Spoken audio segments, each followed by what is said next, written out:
وعلیکم السلام ورحمۃ اللہ وبرکاتہ. بھائی وضو سے پہلے بسم اللہ پڑھنے کے متعلق پہلے تو اختلاف ہے بہت سارا.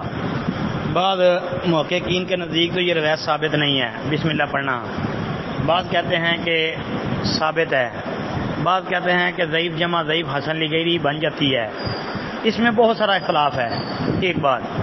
دوسری بات یہ ہے کہ اگر بسم اللہ پڑھنی ہے تو پھر بسم اللہ ہی پڑھنی ہے. بسم اللہ الرحمن الرحیم مکمل تو پڑھنی ثابت ہی نہیں نا، وہ تو پکی بات ہے. پڑھنا ہے تو صرف بسم اللہ، جس طرح کہ بعض روایتوں میں یہ آتا ہے نا توضؤ بسم اللہ، صرف بسم اللہ. اور پھر اس لیے بھی کیونکہ بسم اللہ الرحمن الرحیم مکمل جو ہے رسول اللہ صلی اللہ علیہ وسلم سے یا تو خط لکھتے وقت ثابت ہے یا قرآن پاک کی سورتوں کے آغاز میں مکمل بسم اللہ ثابت ہے.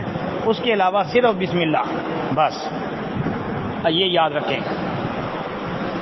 باقی اس مسئلے میں اختلاف ہے بہت سارا. باقی یہ وضو مکمل کرنے کے بعد کلمہ پڑھنا، ہاں ٹھیک ہے، صحیح مسلم کی حدیث ہے نا، وہ حضرت عمر رضی اللہ عنہ وہ دیکھ لیں. وعلیکم السلام ورحمۃ اللہ وبرکاتہ.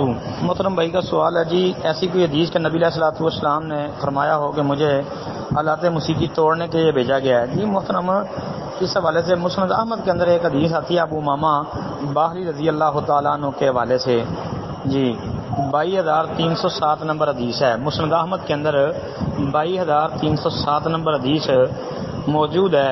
ابو امامہ باہلی رضی اللہ تعالیٰ عنہ حدیث کے راوی ہیں، لیکن سند اس کی صحیح نہیں ہے جی. سند اس کی ضعیف ہے، ثابت نہیں ہے. اس لیے کہ اس کی سند میں ایک تو فرج بن فضالہ وہ ضعیف الحدیث ہے. فرج بن فضالہ وہ ضعیف راوی ہے. دوسرا اس کا فرج بن فضالہ کا شیخ اور استاد وہ ہے جی علی بن یزید الہانی، وہ بھی ضعیف الحدیث ہے. لہذا یہ روایت تو ضعیف ہے، ثابت نہیں ہے جی. السلام علیکم ورحمۃ اللہ وبرکاتہ.